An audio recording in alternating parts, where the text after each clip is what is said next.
Welcome back to Dynamics. Okay, so another political video, another relatively short one. I believe we will see. Sometimes that changes, but let's talk about this one.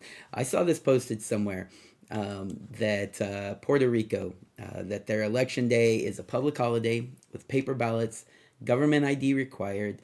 They dye your finger to make sure you don't show up at another polling location. If you don't vote in a given year, you have to reactivate registration.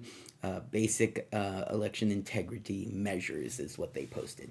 Now, I'm not 100% sure that all of this is accurate. I believe it is, but I'm not 100% sure.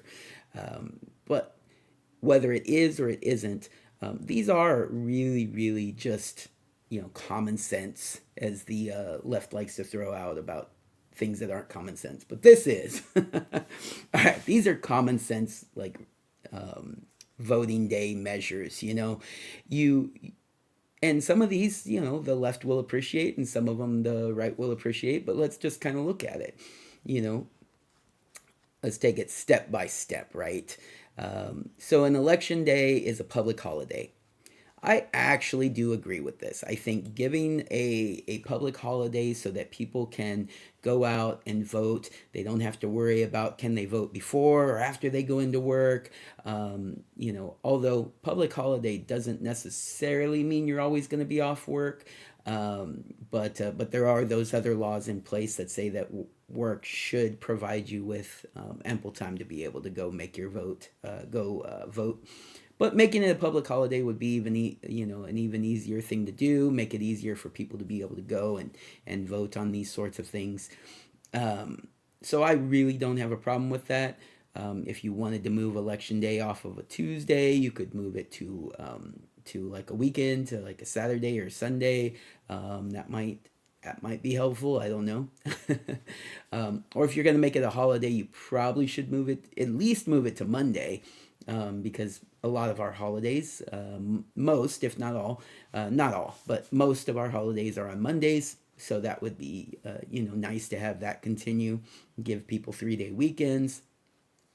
But yeah, having a holiday for you to be able to go and vote. That'll give you time in case you hadn't reviewed, the propositions and things that you're voting on. Give you time to sit down and review those things, and just take your time and really kind of make your make your voice heard, but with knowledge and understanding. A lot of people still won't do that, but I think it'd be good. I am a supporter of this idea, and I know that this is more often a left leaning position, but I think we could come to an agreement on this. I think this is a fine common sense compromise that we could have. All right, next thing, the paper ballots. Okay, so paper ballots. Oh man, I'm torn about this one because, I prefer paper ballots, but I do know that paper ballots can have issues sometimes, and they do take longer to count and that sort of thing. So I'd be willing to hear arguments on both sides of this. I do appreciate a paper ballot. When I go in, it's offered to me either to do it on the tablet or to vote paper. I continue to vote with a paper ballot. So, but I could go either way on this one. Having both be an option or just going down to paper ballots. All right, the super controversial one, which shouldn't be controversial, but super controversial nonetheless, government ID is required to vote. So you need a ID to vote. That should be common sense. Here's where the problem comes in. I do understand the argument. I don't think it's a racist argument, or I don't think it's an issue of people who support government IDs being racist. So take race out of it.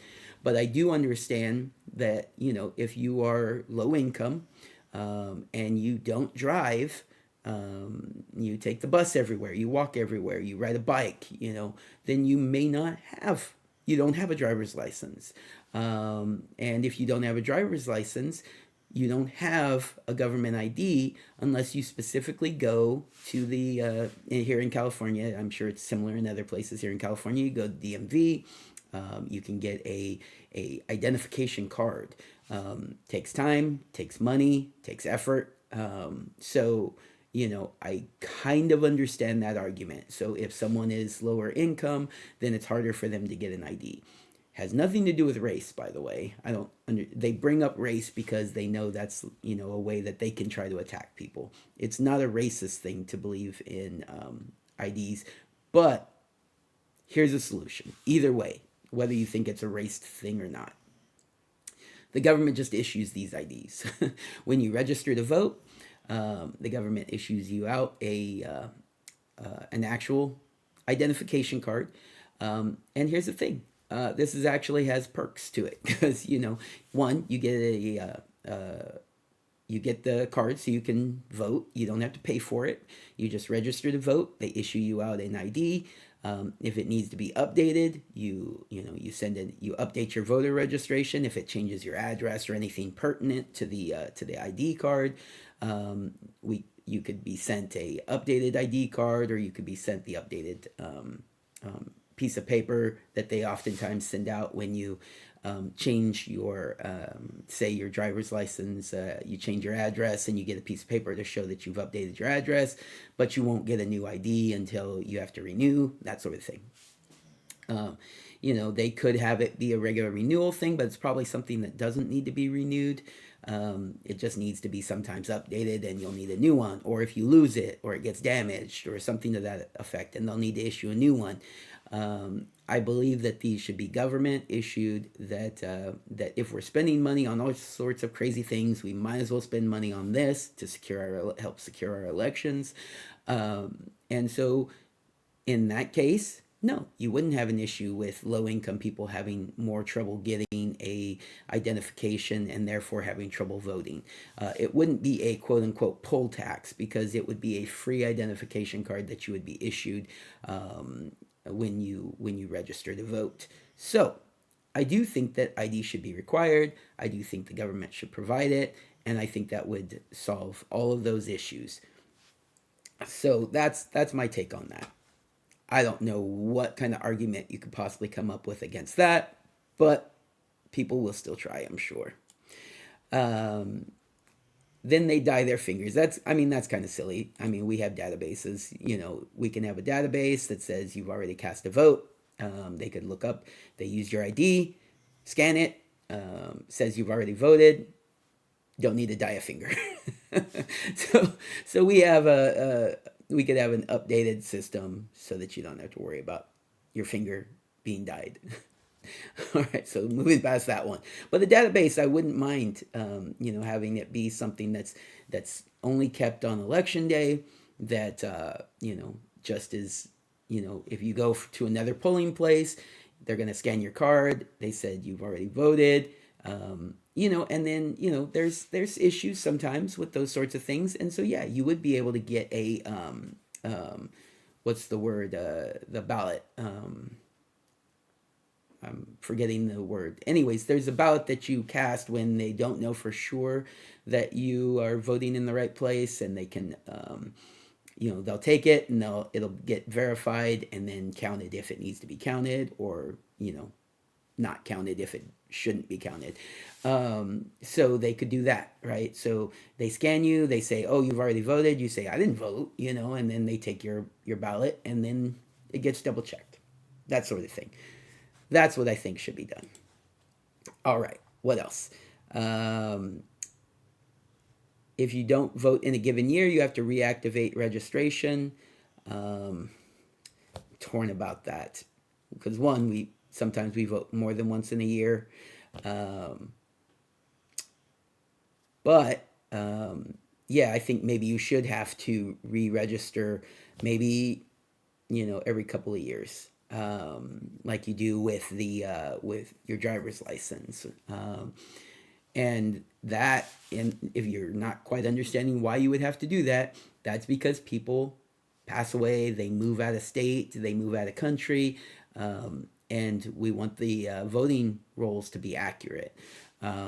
I don't know that you need to do that every year. Maybe do it every 3 years. And so you're good for, a presidential election and then a midterm election. And then you have to re register before the next presidential election, that sort of thing. So maybe every 3 years or something. But to say that you have to do it every year, that I don't know that I agree with that. I think that might be a little extreme. But I don't mind, having people re-register. But you don't have to wait. You should be able to update your voter registration, and if you do, you could get an updated ID card. But basically, it's just to keep our voting rolls as accurate as possible.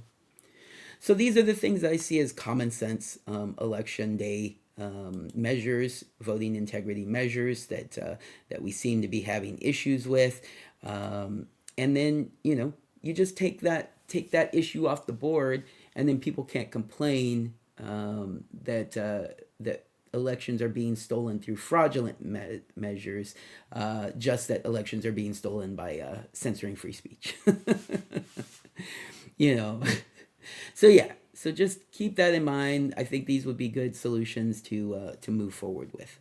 All right, let me know what you guys think. Comment down below. All right, everybody, take care. Have a good day.